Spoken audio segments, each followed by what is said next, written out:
Hello ಕರ್ನಾಟಕದ ಜನತೆ, welcome back to our YouTube channel. So finally ಯಾರ್ಯಾರೆಲ್ಲ ಗೃಹಲಕ್ಷ್ಮಿ ಯೋಜನೆಯ ಪೆಂಡಿಂಗ್ ಹಣ ಅಂದರೆ 2,000 ರೂಪಾಯಿಗೆ ಕಾಯ್ತಾ ಇದ್ರಿ, ಸೊ ಅಂಥವ್ರಿಗೆ ಒಂದು ಗುಡ್ ನ್ಯೂಸ್ನ ಲಕ್ಷ್ಮೀ ಹೆಬ್ಬಾಳ್ಕರ್ ಅವರು ನೀಡಿದ್ದಾರೆ. ಯಾಕಂದರೆ ಪೆಂಡಿಂಗ್ ಇರುವ ಹಣನ ಸರ್ಕಾರದವರು ಆಫ್ಟರ್ 2 ಮಂತ್ಸು ನಿಮಗೆ ರಿಲೀಸ್ ಮಾಡ್ತಿದ್ದಾರೆ. ಈ 2 ತಿಂಗಳು ಏನು ಜೂನ್ ಜುಲೈ ನಿಮಗೆ ಯಾವ ಹಣನೂ ಕೂಡ ಸರ್ಕಾರದ ಕಡೆಯಿಂದ ಪಡ್ಕೊಂಡಿರಲಿಲ್ಲ ಆಯಿತಾ. ಆ್ಯಕ್ಚುಲಿ ಏನು 11, 12 ಮತ್ತು 13ನೇ ಕಂತಿನ ಹಣ ಈ ತಿಂಗಳು ಬರಬೇಕಿತ್ತು, 13ನೇ ಕಂತಿನ ಹಣ. ಆದರೆ ಇಲ್ಲಿವರೆಗೂ ಅವರು 11ನೇ ಕಂತಿನ ಹಣನೇ ಜಮಾ ಮಾಡಿರಲಿಲ್ಲ. ಸೊ ಕೊನೆಗೂ ಇದ್ರ ಬಗ್ಗೆ ಲಕ್ಷ್ಮೀ ಹೆಬ್ಬಾಳ್ಕರ್ ಅವರು ಮಾಹಿತಿನ ನೀಡಿದ್ದಾರೆ. ಅದ್ರ ಬಗ್ಗೆ ಡೀಟೇಲಾಗಿ ಈ ವಿಡಿಯೋದಲ್ಲಿ ತಿಳಿಸ್ಕೊಡ್ತೀನಿ. ಬನ್ನಿ, ವಿಡಿಯೋನ ಸ್ಟಾರ್ಟ್ ಮಾಡೋಕ್ಕಿಂತ ಮುಂಚೆ ನೀವೇನಾದರೂ ನಮ್ಮ ಚಾನಲ್ಗೆ ಸಬ್ಸ್ಕ್ರೈಬ್ ಮಾಡ್ಕೊಂಡಿಲ್ಲ, ದಯವಿಟ್ಟು ಚಾನಲ್ಗೆ ಸಬ್ಸ್ಕ್ರೈಬ್ನ ಮಾಡಿಕೊಂಡು ಇದೇ ರೀತಿ ಹೆಚ್ಚು ಹೆಚ್ಚು ಸಪೋರ್ಟ್ನ ಮಾಡಿ ಅಂತ ಹೇಳ್ತಾ ವಿಡಿಯೋನ ಶೇರ್ ಮಾಡೋದನ್ನ ಮರಿಬೇಡಿ ಅಂತ ಹೇಳ್ತಾ ಬನ್ನಿ ವಿಡಿಯೋನ ಸ್ಟಾರ್ಟ್ ಮಾಡೋಣ. ಹೌದು ಸ್ನೇಹಿತರೆ, ಏನಪ್ಪ ಅಂದರೆ ಸರ್ಕಾರದವರು ಜೂನ್ ತಿಂಗಳಲ್ಲೇ 11ನೇ ಕಂತಿನ ಹಣನ ರಿಲೀಸ್ ಮಾಡಬೇಕಿತ್ತು. ಆದರೆ ಕಾರಣಾಂತರಗಳಿಂದ ಇಲ್ಲಿವರೆಗೂ ಹಣನ ರಿಲೀಸ್ ಮಾಡಿಲ್ಲ. ಸೊ ಇದೇ ತಿಂಗಳು ಆಗಸ್ಟ್ 2ನೇ ವಾರದಿಂದ 11ನೇ ಕಂತಿನ ಹಣನ ರಿಲೀಸ್ ಮಾಡೋಕ್ಕೆ ಸ್ಟಾರ್ಟ್ ಮಾಡಿದ್ರು ಸರ್ಕಾರದವರು. ಸೊ ಏನಪ್ಪ ಅಂದರೆ ಎಲ್ಲ ಜಿಲ್ಲೆಗೂ ಒಂದೇ ದಿನ ಹಣನ ರಿಲೀಸ್ ಮಾಡೋಕ್ಕಾಗಲ್ಲ, ಅದು ನಮಗೂ ಗೊತ್ತು ನಿಮಗೂ ಗೊತ್ತು. ಸೊ ಅದಕ್ಕೆ ಹಂತವಾಗಿ ಜಿಲ್ಲೆ ವೈಸು ಹಣನ ರಿಲೀಸ್ ಮಾಡ್ತಾರೆ ಸರ್ಕಾರದವರು. ಒಂದು ವಾರದಲ್ಲೇ ಆಲ್ಮೋಸ್ಟ್ ಎಲ್ಲ ಜಿಲ್ಲೆಗೂ ಹಣನ ಹಾಕೋಕ್ಕೆ ಟ್ರೈ ಮಾಡ್ತಾರೆ. ಸೊ ಇದೀಗ ಪೆಂಡಿಂಗ್ ಹಣನೂ ಕೂಡ ಸರ್ಕಾರದವರು ಹಾಗೆ ಹಂತವಾಗಿ ಜಿಲ್ಲೆಗಳಿಗೆ ಹಾಕ್ತಾ ಇದ್ದಾರೆ.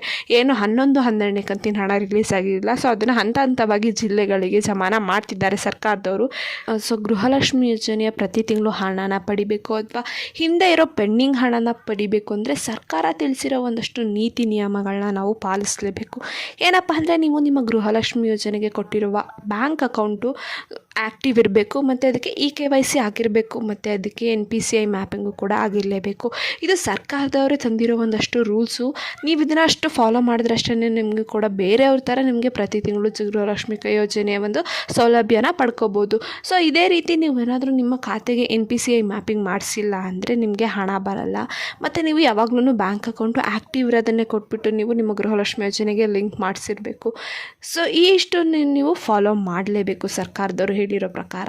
ಇನ್ನು ಯಾವ ಜಿಲ್ಲೆಗೆ ಗೃಹಲಕ್ಷ್ಮಿ ಯೋಜನೆ ಹಣ ರಿಲೀಸ್ ಆಗಿದೆ ಪೆಂಡಿಂಗ್ ಹಣ ಅಂತ ನೋಡೋದಿದ್ರೆ, ಸೊ ಬರೋಬ್ಬರಿ 28 ಜಿಲ್ಲೆಗಳಿಗೆ ಸರ್ಕಾರದವರು ಹಂತದಲ್ಲಿ ಪೆಂಡಿಂಗ್ ಹಣನ ಅಂದರೆ 11ನೇ ಕಂತಿನ ಹಣನ ರಿಲೀಸ್ ಮಾಡಿದ್ದಾರೆ.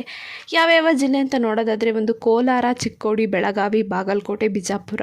ಸೊ ಇಷ್ಟು ಜಿಲ್ಲೆಗಳಿಗೆ ಹಂತ 1ನೇದರಲ್ಲಿ ರಿಲೀಸ್ನ ಮಾಡಿದ್ದಾರೆ.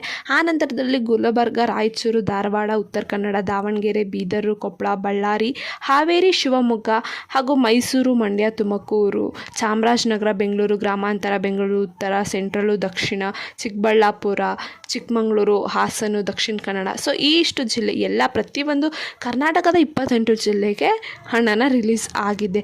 ಸೊ ನಿಮಗೇನಾದರೂ ಹಣ ಬಂದಿದ್ದರೆ ದಯವಿಟ್ಟು ಕಾಮೆಂಟ್ ಬಾಕ್ಸಲ್ಲಿ ನಿಮ್ಮ ಜಿಲ್ಲೆನ ತಿಳಿಸಿ ಅಂತ ಹೇಳ್ತಾ, ಇನ್ನು ಮೇಯ್ನಾಗಿ ನೀವು ಏನು ಒಂದು ಗಮನದಲ್ಲಿಟ್ಕೋಬೇಕು, ಗೃಹಲಕ್ಷ್ಮಿ ಯೋಜನೆ ಪೆಂಡಿಂಗ್ ಹಣಕ್ಕೆ ಕಾಯ್ತಾ ಇದ್ರಿ ನೀವು ಅಂದರೆ ಆಧಾರ್ ಕಾರ್ಡ್ ಮೇಲೆ ಸಾಲ ಮತ್ತು ನಿಷ್ಕ್ರಿಯ ಬ್ಯಾಂಕ್ ಖಾತೆಗೆ KYC ಸಮಸ್ಯೆ ಏನಾದರೂ ಇತ್ತು ಅಂದರೆ ಈ ಗೃಹಲಕ್ಷ್ಮಿ ಯೋಜನೆ ನಿಮಗೆ ಸಿಗಲ್ಲ.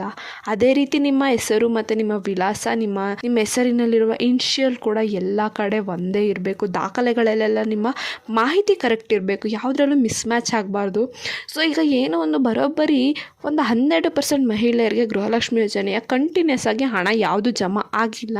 ಸೊ ಇದ್ರ ಮೂಲ ಹುಡುಕಿದ್ರೆ ಸರ್ಕಾರದವ್ರಿಗೆ ಏನು ಗೊತ್ತಾಗಿದ್ದು ಅಂದರೆ ಇವ್ರದ್ದು ಏನೋ ಒಂದು ಹೆಸರು ಅಥವಾ ವಿಳಾಸ ಮಿಸ್ಮ್ಯಾಚ್ ಆಗಿದೆ. ಇನ್ನು ಕೆಲವೊಬ್ಬರು KYC ಮಾಡಿಸಿಲ್ಲ, ಇನ್ನು ಕೆಲವೊಬ್ಬರು NPCI ಮ್ಯಾಪಿಂಗ್ ಮಾಡಿಸಿಲ್ಲ.